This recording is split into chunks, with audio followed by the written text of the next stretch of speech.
ZS Associates. Shreekant is a big data solutions architect at ZS Associates. He's been helping healthcare clients determine IS strategy and roadmap, technology architecture, with their main emphasis being on big data and cloud implementations. He will be presenting a talk titled Saving Lives Through Big Data, using data science to help drug researchers. Please join me in welcoming Shreekant.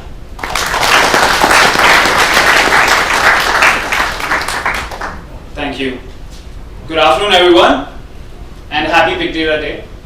My name is Shreekant, and I'm a solutions architect at ZS. For the last few years at ZS, my title or my main role has been on cloud and big data implementation. At ZS, our main focus in the space of big data and data science has been to help our clients, mainly in healthcare, to determine their IS strategy, roadmap, technical architecture, their implementation, and project methodologies. Now, when we talk about real time, what people normally think of is social media, or entertainment, or even finance sector for that matter. But one sector that's not that often talked about is healthcare manufacturing. Now today, I'm going to take you through a journey of how the power of data science and big data transform the life of scientists in healthcare manufacturing. But before I start, let me ask you to remember two words why this topic is very important and interesting. The first word is impact. Impact if something goes wrong or if something goes right. What happens if something goes wrong? Even if a single particle gets into manufacturing equipment. In case of biopharma, if the equation is on 201 degrees Celsius instead of 200 degrees Celsius, the result can be catastrophic. It can lead to death. But if everything goes right, then we create life-saving medicines. So the cost of having bad manufacturing is very high, and that is what makes manufacturing in healthcare so important. The second word is scale. The scale of manufacturing in healthcare is huge. There are millions of medicines that gets created in world in form of injections, tablets, capsules. And not just from medicine manufacturing standpoint, even from revenue standpoint, healthcare manufacturing in the US alone is a $450 billion industry, which is much larger than the movies and music industry. So the scale also makes healthcare manufacturing so important. But when I talk about healthcare, what many people might think of, or the first thought in your mind might be Obamacare, or maybe now Trumpcare. But there is so much more to healthcare than the insurance reforms. One such thing is the art of making medicine. So today, let me start by explaining you the very basic concepts of manufacturing in healthcare. The very basic component of manufacturing industry is bioreactors or mixers. Now, just to be clear, these are not some small mixers that are in your home or in your lab. These are like 10 feet long industry equipments. And these industry equipments, to monitor every single parameter of what's happening at a given time, are mounted with sensors and probes. In case of biopharma, these parameters can be pH level, temperature, pressure, O2 flow, CO2 flow, etc. Now, there are shop floor operations that monitor these parameters on very regular basis, very closely. Because remember the word impact.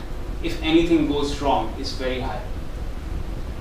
Now, one thing very interesting about these sensors that many people might not know is that they come with softwares installed in them, mostly. And one of the most commonly used softwares in manufacturing sensors is OSIsoft's Pi. What Pi does is it provides a unique format for outcome of different sensors. But what we are talking about is just one bioreactor. And manufacturing plants just don't have one bioreactor, do they? A single site in manufacturing plants can have bioreactors in tunes of hundreds. And the complexity doesn't even stop there. To add to the complexity or to add to the problem, people add one more dimension. In global corporations, manufacturing is spread across globe to provide 24/7 manufacturing. In fact, the use case that I'm going to talk about, there are around 600,000 sensors in around 24 sites across globe. This is huge scale. Remember the word scale. Now we have all this data and all these bioreactors. I'm sorry if there's a US map in behind which is not visible on this slide somehow. It's there. Okay. Now with all these data, all these bioreactor, the power of the possibility of analysis is huge. And with the advances in data science, these possibilities are just keep on increasing. If this data is analyzed properly, it can lead to millions of dollars in cost saving. And it can free up precious time of scientists, these magicians, to help what they do best, what only they can do, create medicines to save lives. Now, I'm not sure how many of you know this, but one very big domain in healthcare is manufacturing scientists. What these scientists, what R&D team does is that they have, they create medicines which are in petri dish. Now, there are manufacturing scientists who finds out way to take this experiment which was carried out in petri dish and do it on large scale manufacturing.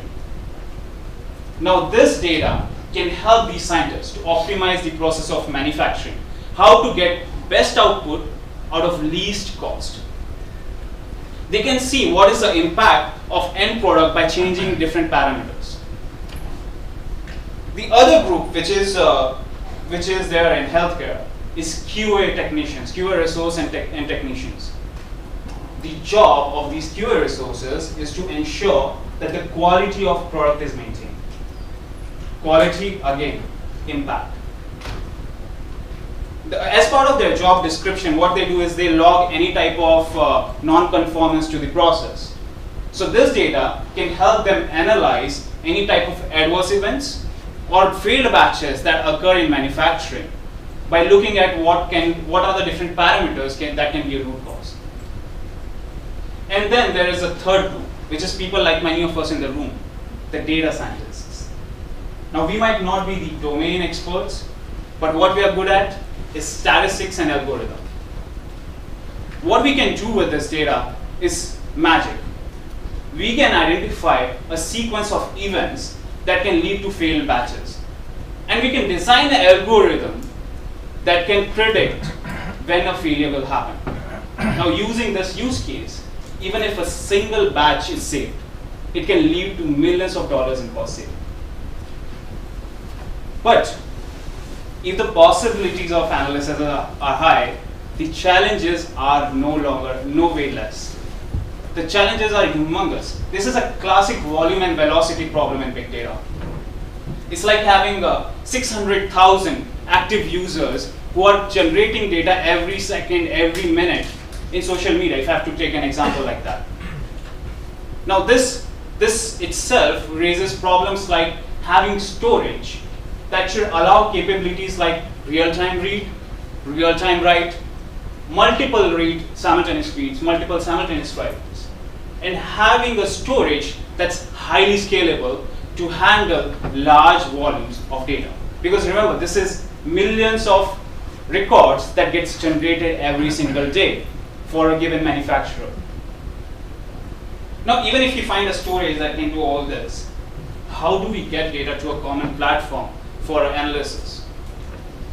So this brings up to the second problem, which is having a high throughput data ingestion mechanism that can bring data from all these different sites to a common platform so that scientists can do their experiments or they can do their analysis. Not just the manufacturing scientists, but even data scientists. Now, even if we have a storage or a platform, the platform itself is not so easy to build. There are multiple dimensions to this problem. There are multiple bioreactors. These multiple sites having multiple bioreactors having multiple sensors that are generating data every single second. These leads to problems like server integration or nomenclature problems, wherein each site have their own way to name bioreactors or sensors, which makes it so difficult to integrate data from different sites. Now, even if we have a data storage platform and a data ingestion platform, the main problem remains, how do we expose this data? How do we expose this data to a data scientist or a scientist such that it is scalably available to them? It is available in real time. The analytics platform. Now remember, most of the analytics platforms that are there in the market today are in memory. They cannot handle this huge data. So it is again a huge challenge. And this is not an exhaustive list of challenges. These are just some top 3 challenges that came in my mind. But now coming to the main part of the topic. There are challenges, but how do we solve them? You'll ask Shreekant, how do you actually help scientists save lives or create drugs? Well, last year, ZS partnered with one of the big healthcare clients to solve this problem. We created a technology or a platform which, if I have to describe in 3 adjectives, they will be scalable, accessible, and cheap. What we have is a platform that can be divided into 3 groups. You have data generation and ingestion, data storage and processing, and data access and visualization. In data generation and ingestion, what happens is there are different sites that generate sensor data which is routed through Pi. Pi is, if you don't remember, Pi is a platform that is installed, or Pi is a software that's installed on software that helps in routing data storage and data routing. So you have this Pi platform. This Pi platform itself helps in problems like enterprise integration because you have an enterprise level Pi. It also helps in nomenclature related problems.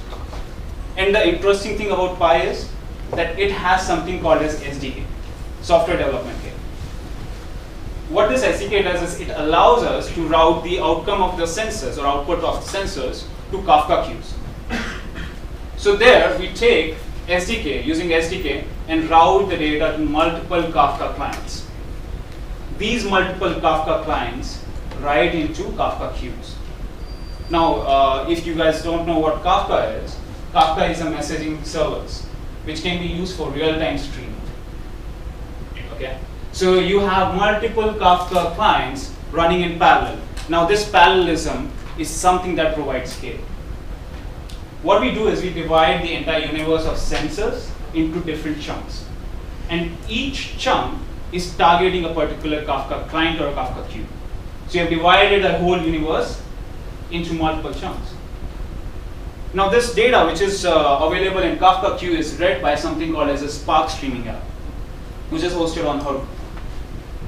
Now, just like you have parallel Kafka queues, you have parallel Spark applications. What these Spark applications do? They read data from Kafka, and then they write it into Axibase or HDFS. And this is where lambda comes into picture, the lambda architecture of real time. As part of lambda architecture, the data which takes more time to process or that requires more processing goes into HDFS. So you have some data which is running in batches. And Axibase acts as a real-time analytics platform. Now, what is Axibase? Axibase is a time series database, which is based on HBase. What are time series databases? They are specialized databases to store data which has time in x-axis, which is the sensor data. So you have ATS, your Axibase time series database, which is storing your data in real time in time series format, and you have HDFS, which also stores the data. And this data which is stored here, is now exposed in the presentation layer to data science tools or analytical platforms through ODBC and JDBC. But before we move forward, I want to tell you something, that each of the components that we see here can be replaced by something else. But there is a reason why we chose what we chose. We did definitive POCs, or we did detailed POCs on what to choose where, on each aspect of this architecture, like whether we should use Kafka or we should use Kinesis, whether we should use Axibase or we should use OpenTSDB. We used Kafka because in this use case, we found Kafka was more stable. We used Axibase because it was providing us more features. Even every single component of the Spark streaming app is carefully POC'd to get the best possible ingestion throughput. Now, drilling a little more into the presentation layer, the major advantage of this architecture is that you have data exposed in form of ODBC and JDBC, which is stored in Axibase and HDFS. So any analytics platform that supports ODBC, JDBC can access the data, which is most of the platforms today. MATLAB, datascience.com, R, Python, SAS, Spark, SQL obviously. So you can pick and choose whatever tool you want. Now Axibase itself provides a lot of advanced functions which can help in analysis. So there is a function, for example, called as interpolation. This function itself can help in predictive analysis. Another advantage here is that the data is stored in HDFS as well, which is in file format. HDFS is a file storage. So you can read data in file as well if you want. Now, I want to come back to the three adjectives that I used in the start. What were they? Scalable. Is this scalable? Yes, this is scalable. With the parallelism, if you want to increase the throughput, all you want to do is add one more parallel thread. The second word, accessible. Yes, it is accessible. Any tool that allows ODBC, JDBC can access this. Not only that, so our motto is that bring your own analysis tool. So whichever tool scientists prefer, they can use it for their analysis. And last but not the least, cheap. We were able to achieve a throughput of 50,000 messages per second. And just to put it in context, Twitter has, somewhere I read, a data generation of 8,000 to 10,000 messages per second. We did 50,000 messages per second. And can you guess how many data node cluster did we use? 6. We used 6 data node cluster to do to get this huge throughput. So yes, it is very cheap. And while we are on subject of Twitter, you can follow me on Twitter. Now, we have done all these architecture, all this analysis, but how has it impacted the daily life of a scientist? What is the actual impact? What are they able to do now that they were not able to do earlier? Now, earlier, what they used to have is slow platforms like Excel and SAS through which they could analyze the data. But now, they have platforms like Axibase and HDFS, which are high throughput. So the query performance is much faster. Query response time is much faster. Earlier, they used to do analysis using Pi proprietary and Pi format softwares. But now, they can use any software or any analytical tool that supports ODBC and JDBC to do their analysis. Earlier, they didn't used to have a common platform for their analysis because data was in different sites. But now they have a data lake which has the Pi data as well as other data sets. So they can integrate all these different data sets to create an output. And this in itself is very important from quality standpoint. Now, what we have just talked about is how this has improved the life of scientists so that they can do research better. But this is not all about healthcare, or this is not what all healthcare, what data science can do in healthcare. There are a lot of other things, excuse me, there are a lot of other things which has similar scale and similar impact where data science can be used in day-to-day life. I'll talk about 3 examples here. Clinical data. What is clinical data? This is the clinical trials that happen on drugs. There is data collected at every point. So the people can target each clinical data set to see how to target patients better. Okay. The scale of this data is huge, and the impact is also huge. The second data set is real-world evidence. What is real-world evidence? This is something like electronic medical records, okay, which is historical records of what is the age of patients of this particular disease type. What are the different genders? What are the other things that might be related? And based on that, the drug researchers can concentrate their effort. They can derive their correlation. Again, a huge impact. And the last item is multi-channel marketing.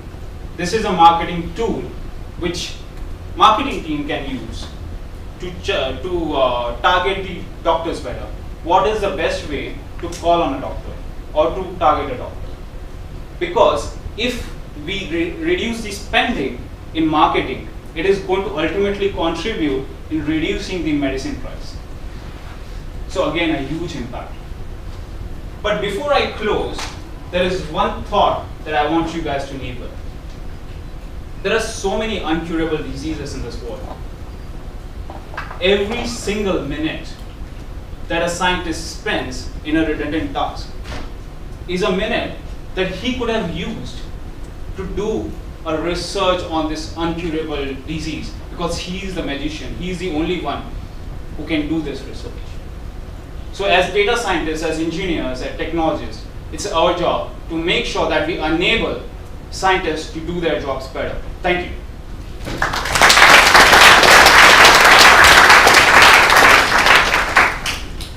Questions? Yes, questions? No questions? Where are the servers located? Which part of the world are located? I'm sorry? Where are the servers located? The infrastructure? Yes. So why is this real time? Because a data which is generated in, let's say, Ireland can be available in PST, which is Los Angeles, within 3 seconds. Now the servers are located on AWS in different data centers. Yeah.